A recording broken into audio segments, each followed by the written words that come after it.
What's good, people? It's about that time to randomly relate reverse rants, no hate. So I was watching a interview, Brian Custard and Jermall Charlo, and he asked him questions about how would he respond to people saying that his brother's getting all these fights, with these monsters, and how come Jermall is not getting those fights, and like whose fault is it that the fight's not happening, things of that nature. And he gave his answers.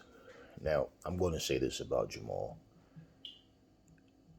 He does have a point. He's always had a point.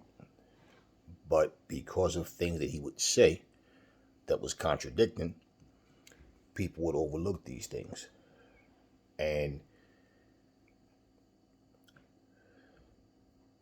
it's one of these things where if you want to nitpick for something, you can find something wrong in what he's saying.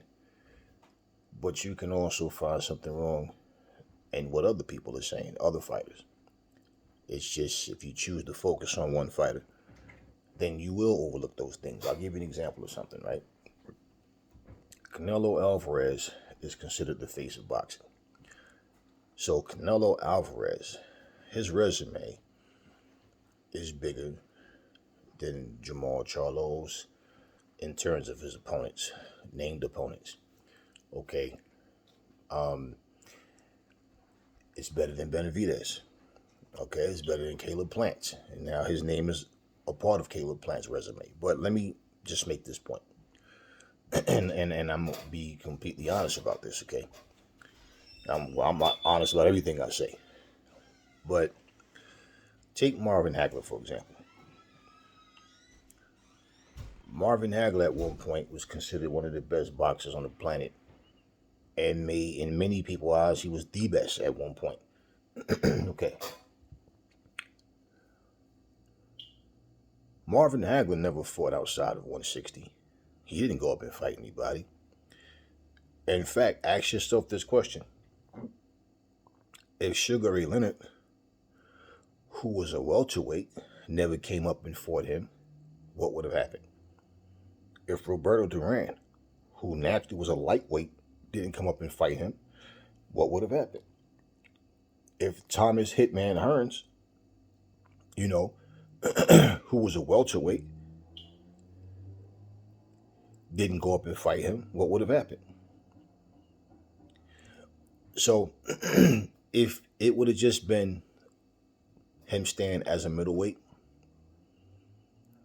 so be it. But those names that he needed, Marvin Hagler was not willing to go down in weight to go and fight at 147. He wasn't willing to go down and fight at any other weight class, 154 or whatever. He wasn't willing to go to 168, 175. No, he was a middleweight.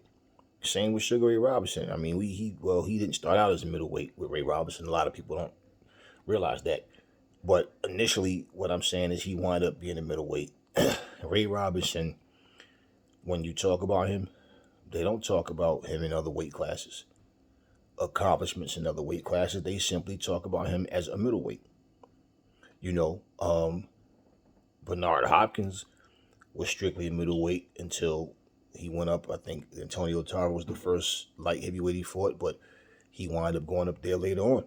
Because as you get older, your body starts to grow, and then you just fight at a more comfortable weight for you. And I don't know that it was an issue for him to burn the weight, or if he felt like going up was just more comfortable. I don't know. But so you have some fighters that made exceptions. They went up for certain reasons. But it wasn't that they was chasing anybody. Ray and all these other guys that wind up going up to fight Marv, mind you, they all fought him at middleweight, at the weight class he was comfortable at. He didn't go up and down in weight. Now, for Jermall Charlo, people are going to say, yeah, but Jermall still has a lot to prove. He didn't do this, he didn't do that. The points that he made is actually true, which are points that I made a couple of years ago. When Jermall Charlo and Canelo was both at 154, they could have fought then. And if people would say, yeah, but at the same time, Jermall still his resume wasn't where Canelo's was. Look, that's bull crap. That's crap. You can't tell me everybody that every fighter fights is oh he was worthy. He was world class. No, stop. I think Jermall Charlo would beat Danny Jacobs. Okay? But Canelo fought him when they went to 160. Right? Same thing. They were both at 160 at the same time. And they didn't fight. Jermall Charlo was calling out Canelo from 154 to 160. The difference is Jermall never went past 160. And he says, look, they keep saying, he's like, Canelo saying that these guys need to fight each other and then come fight me or whatever. He said, okay, no problem. If I fight Triple G, right, then I beat Triple G. Then will Canelo fight me? So basically what Jermall is saying is, I want to fight Canelo, but I'm the champ at 160. I want to defend my belt at 160. I want to that. So he basically doesn't want to leave 160. That's his thing. Okay. For people that say, yeah, but Canelo could do whatever he wants. No, there's no fighter that you can sit here and boo them for doing it, but then cheer somebody else for doing it. Because people said that shit about Floyd. Oh, it's like Floyd just think he can do what he want to do. But then they say, oh, but Canelo can do what he wants, which is a fighter that Floyd also beat. But you know the excuse about that. He was too young, blah, blah, blah, whatever. Both of those guys are 32 years old right now. Canelo is getting ready to fight Triple G for the third time at 168 pounds. So my thing is this. If Canelo can fight a 41-year-old Triple G, would he be weight drained to go down to 160? No. He just feels more comfortable at 68. But if you're not weight trained, you don't feel weak, what's the problem? Why not? That'd be another accomplishment if he beats Charlo and take his belt, right? So either way, my point is, everybody's saying Jermall need to do this, Jermall need to do that.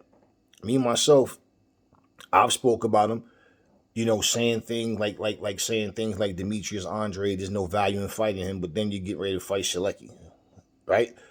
Who Andrade beat convincingly. That makes no sense. How could you not find value in Andrade, but then find value in Shalecki or whatever, however you say his name? Okay. Even when, he got heated with Benavidez and they were talking about fighting, Benavidez himself even made that comment about, I could on 160. Remember that? We didn't believe that. Benavidez is not disciplined enough to make weight at 168. I mean, he does it, but he rehydrates really badly and everything. But there's times where he got stripped twice of his title for not making weight. So if he, has trouble making 168, we know he wasn't going down to 160. Now, hold Benavidez accountable for making that comment that he'll go down to 160. He didn't do it. And true, he has no belt. And to be honest with you, if Charlo went up and fought him at 168 and beat him, then I guess the people that want to see Charlo lose, if he was to win, I could see the excuse now being, but Benavidez is still young. He got more experience and all this type of stuff. But yet, before the fight, that's not what people say. Now, take all the nonsense out of it. The same way he could go up, what is he going up to gain? I mean, it's a legacy fight. To me, I don't care. I'm not going to be influenced by what people say. Because I think that Benavidez is a solid fighter. And I think that as long as he stays focused, he'll be a major threat for years to come. Jermall Charlo, the difference is, see him, Canelo, all of them. Time is not on their side. So for you to keep waiting, and you don't know when Father Time going to knock on your door. Any one of them can make up their mind that they're going to go up or down to fight the other. It's not just a Jermall Charlo thing. We're not going to be unfair about that and put it all like, Jermall, he got to do this and do that. His brother is unified at 154. Okay? Brian Castaño is not he's not like a worldly known guy. He's not a worldly, he's not world renowned as far as his popularity. He's a solid fighter. You know, they both have fought solid fighters, but at the same time, people base everything on popularity. So if they don't really know these guys, they think, he couldn't have been all that good because I don't know him. No, it's not the case. To say a fighter's not that good because you don't know them, that's not the case. Now, the reality is, when you look at the fact that you got Jermall Charlo, unified champion, even Devin Haney, unified champion, yet you still got guys they're not even on their pound for pound list. I really could care less about a pound for pound list, especially if I was in there fighting. Like, I could care less about your pound for pound list. But at the end of the day,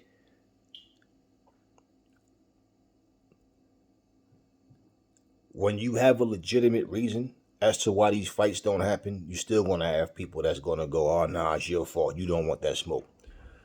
But when you say one thing and do another, people will hold certain fighters accountable for what they say and do. Certain fighters. Any one of those guys, like, let's just say, for example, I don't see anybody else at 160 that I think, that I can see a reason for Canelo to go down there to fight other than Jermall.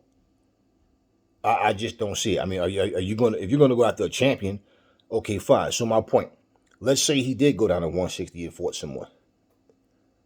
Are you guys going to say, why didn't you fight Jermall Charlo? You went to 160, that's where he is, right?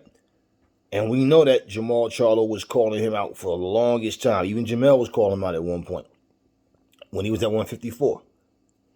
But understand, it's not just about one person, because anybody can come to the table and say, look, I want this fight.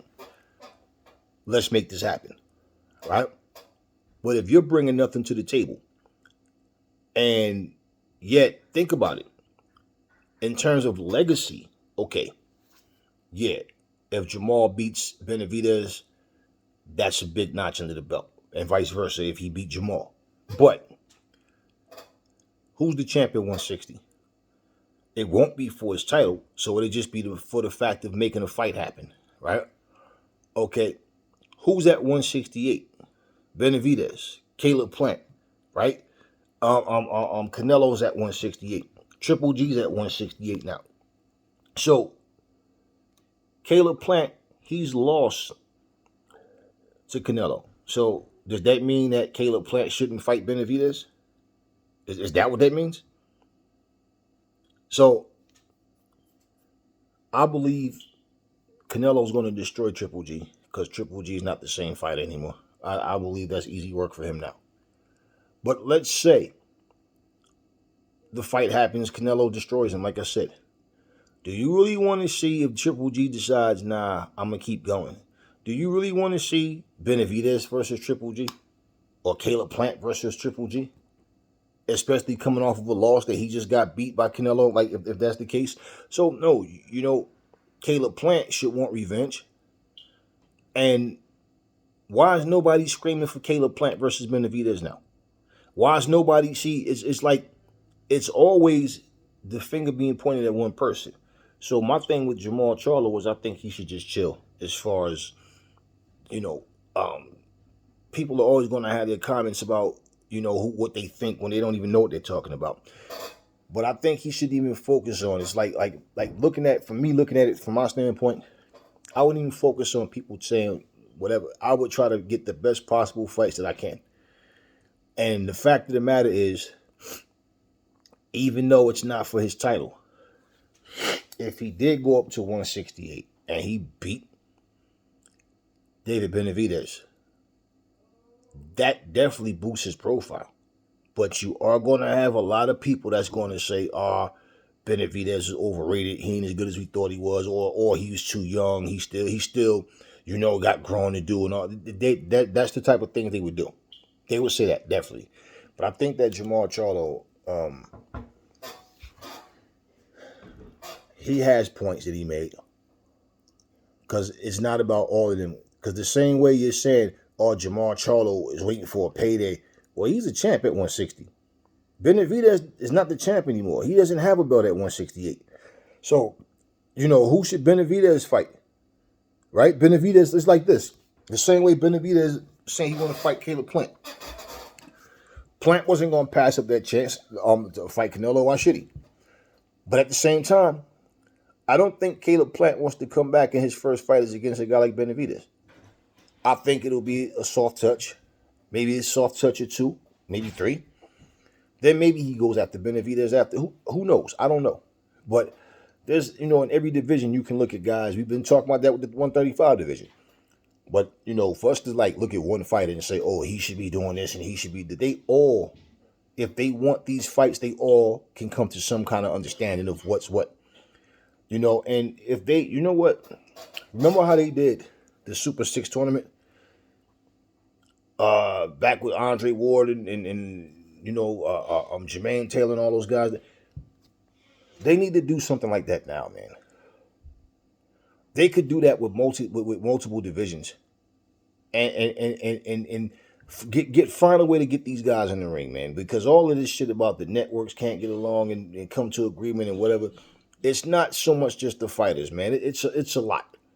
But if these fighters want these fights to happen, they will push for it. They'll make it happen. But in terms of the networks and all of that, it's the type of shit where, look, you got to go out there and make it happen. You got to go out there and make it happen. I don't really believe that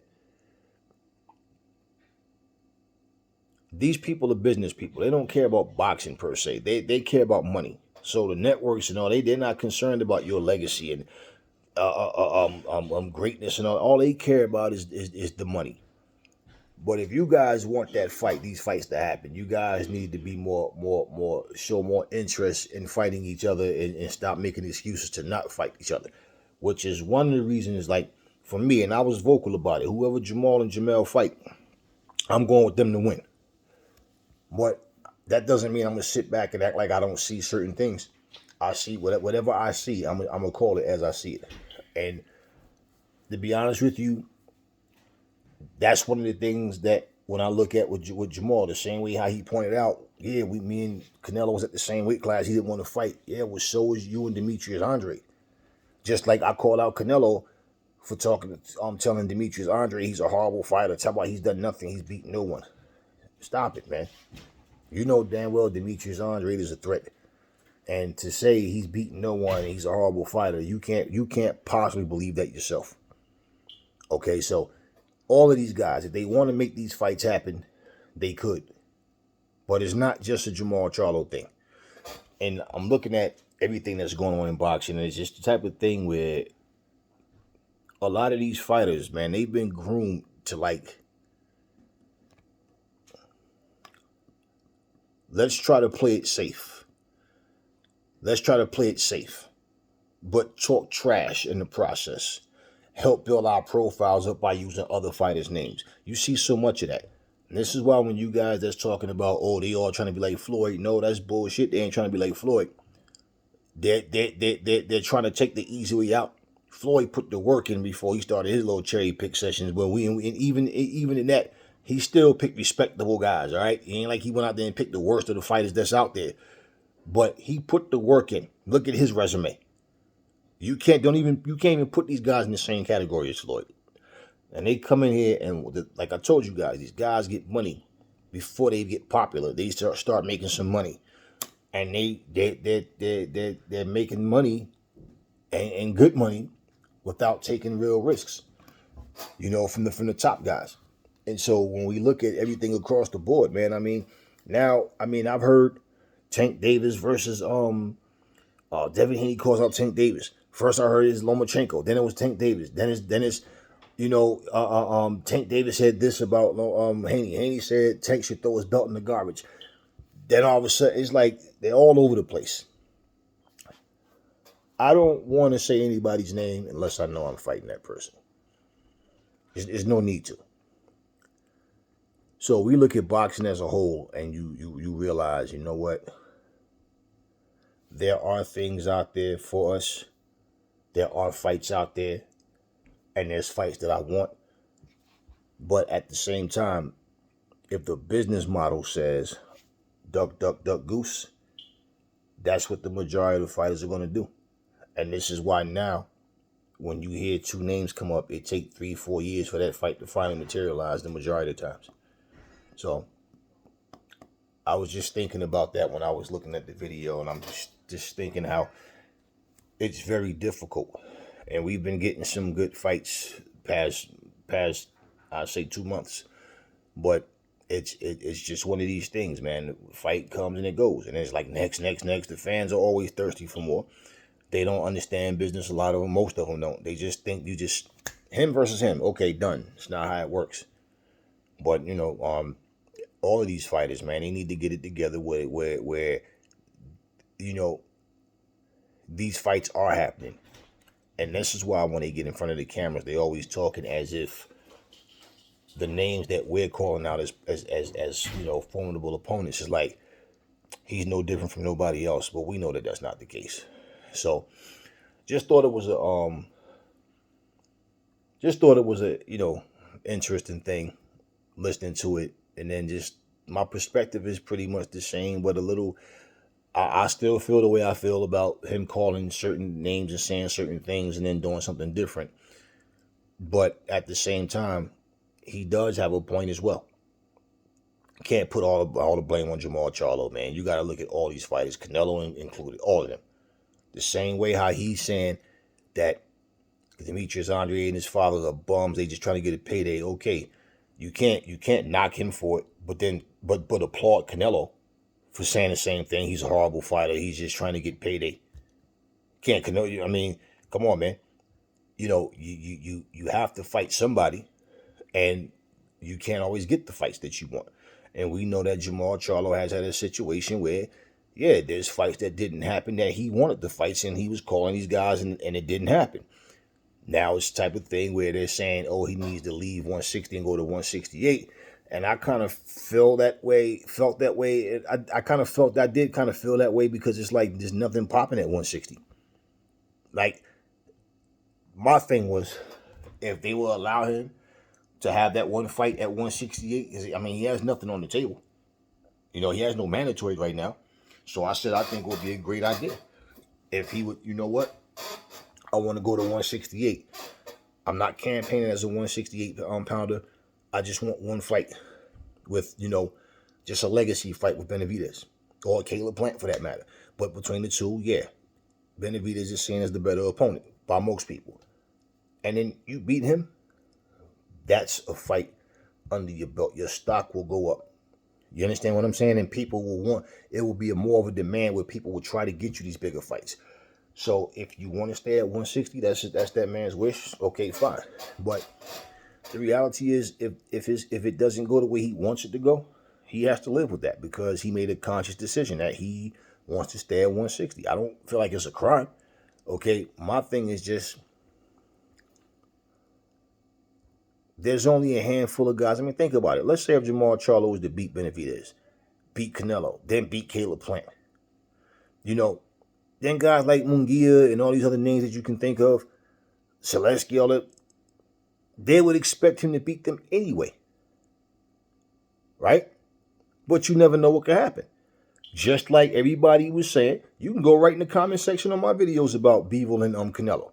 And everybody was like, Bivol is not that dude. Canelo's going to destroy him.